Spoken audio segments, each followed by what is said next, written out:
SNESdrunk.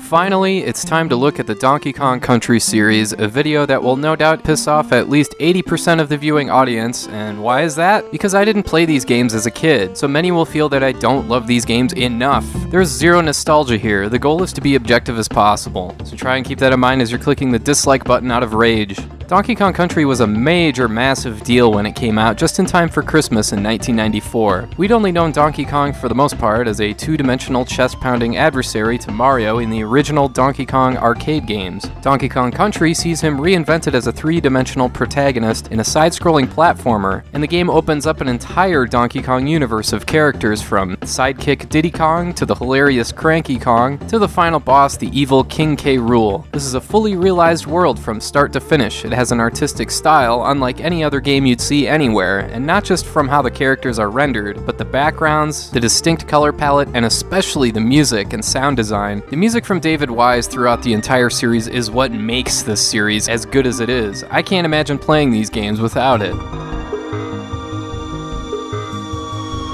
So yeah, the visual and audio presentation are more than okay throughout the series. The gameplay control and level layout are where things start to get murky. Let's start with the first game in the series, and man, some of you guys are gonna hate me. So I have to set this up by saying Donkey Kong Country, the first game, is a perfectly good game, but I do not think it's aged that well, especially with the improvements made in the later games. Here you play as Donkey Kong, who's big and lumbering, and the quicker, sprightly Diddy Kong. I should mention real quick that you can play all three of these games with a second player, but if I'm playing Donkey Kong Country, I'm fighting tooth and nail to play as Diddy Kong. Donkey Kong just feels like his sprite is a tad too big, and as a result, his hitbox can be a bit wonky. And when you have a bigger, slower character in a platformer like this, there needs to be some momentum when stopping and starting. Hitting normal speed and stopping so quickly like that just doesn't feel natural in the slightest, and I think it's a problem. I feel like this is less of an issue with Diddy and later Dixie Kong, because they're smaller and quicker and there's a little more margin for error. Jumping and landing feels a lot more natural, especially with Dixie. But let me just say, it's no coincidence that Donkey Kong was left out of the two sequels.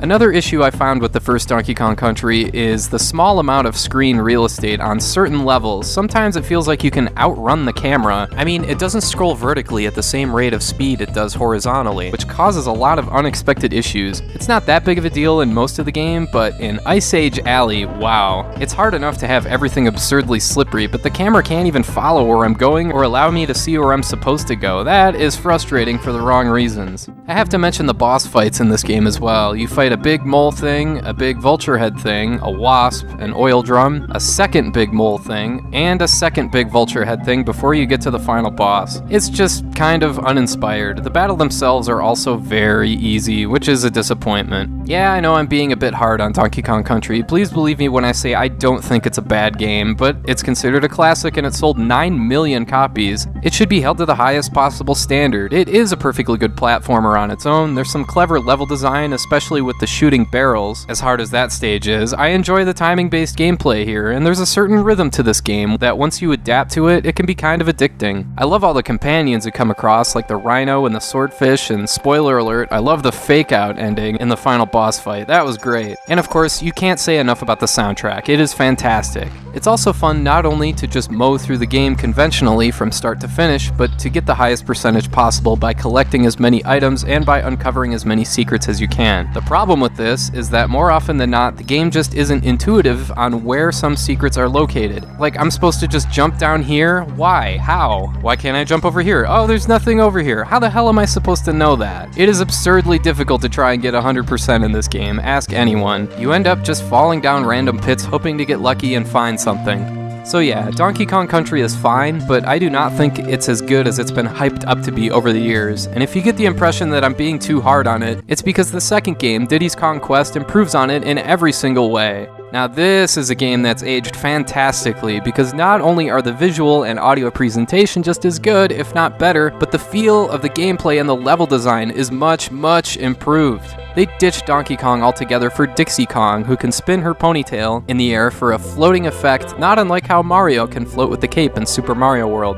So with both Diddy and Dixie as her playable characters, the focus of the level design is shifted to fit their capabilities, and it's a perfect match. They really nailed it here, making many of the levels here run vertically for a change. And that really helps de-emphasize what I talked about earlier with the lack of momentum when you start and stop moving, because most of the time here you're jumping. Not only that, more importantly, the developers of Diddy's Kong Quest made the numerous secret areas and secret items a lot more intuitive to find while still being a challenge to locate. It is a lot of fun, instead of being frustrating and seemingly random in the previous game. You know how some writers will start with an ending to a story and then work backwards? The hidden items and areas in this game kind of remind me of that. It's like they thought of ideas where to hide things and designed the levels around them. Another change in Diddy's Kong Quest is that the items you obtain aren't just to run up your completion percentage. You need certain items to save your progress, unlock other areas on the world map, or just help make your journey a tad easier. Because, this game is pretty dang tough. Just look at Bramble Scramble, wow. Or Clobber Carnage, ugh. And there's also levels like Web Woods, where you morph into your sneaker-wearing spider companion and slowly make your way across a dangerous area, creating your own unstable platforms as you go. And I'd be remiss if I didn't bring up Animal Antics, good lord. Here you morph into each of your 5 companions, and the parrot section might be the hardest in the entire series. It is brutal. Anyway, other aspects of the gameplay and level design are tweaked as well. Like, for example, you have a bit more control of the barrels in sections like this. The boss battles are also a huge improvement from the first game. They're a tad more creative and a little challenging while still being fun. So yeah, the best Donkey Kong Country game on the Super Nintendo is Diddy's Kong Quest without a shadow of a doubt. It's a top 10 and maybe even a top 5 game on the system.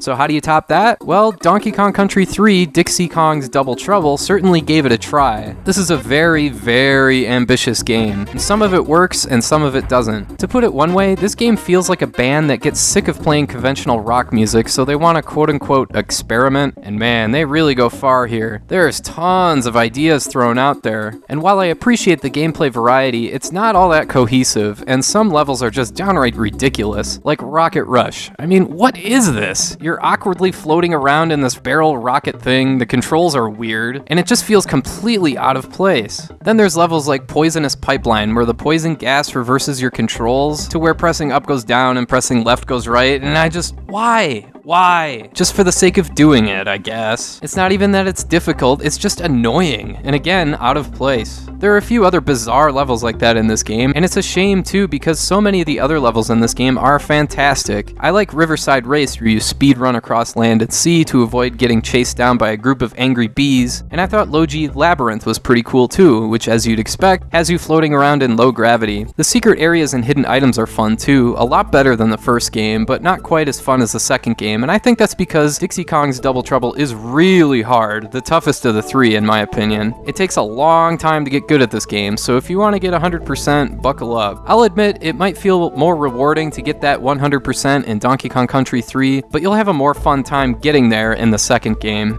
I also really like the open world aspect of the world map. It makes the game feel like Donkey Kong Country the RPG. It's really well done. There's all new bonus areas and characters for you to visit and stuff for you to unlock. The visuals in this game are spectacular, the best in the series. Like, just look at the forest background here, for example. Wow. Of course, David Wise's soundtrack is up to par, and the level design, like I said earlier, is usually up to the task, but there are some levels in this game that just make you shake your head. I get that they're going for gameplay variety, but it's just too ambitious for its own good. And speaking of head scratchers, one odd decision was ditching Diddy Kong for Cousin Kiddy Kong. Again, why? Just for the sake of having another new character?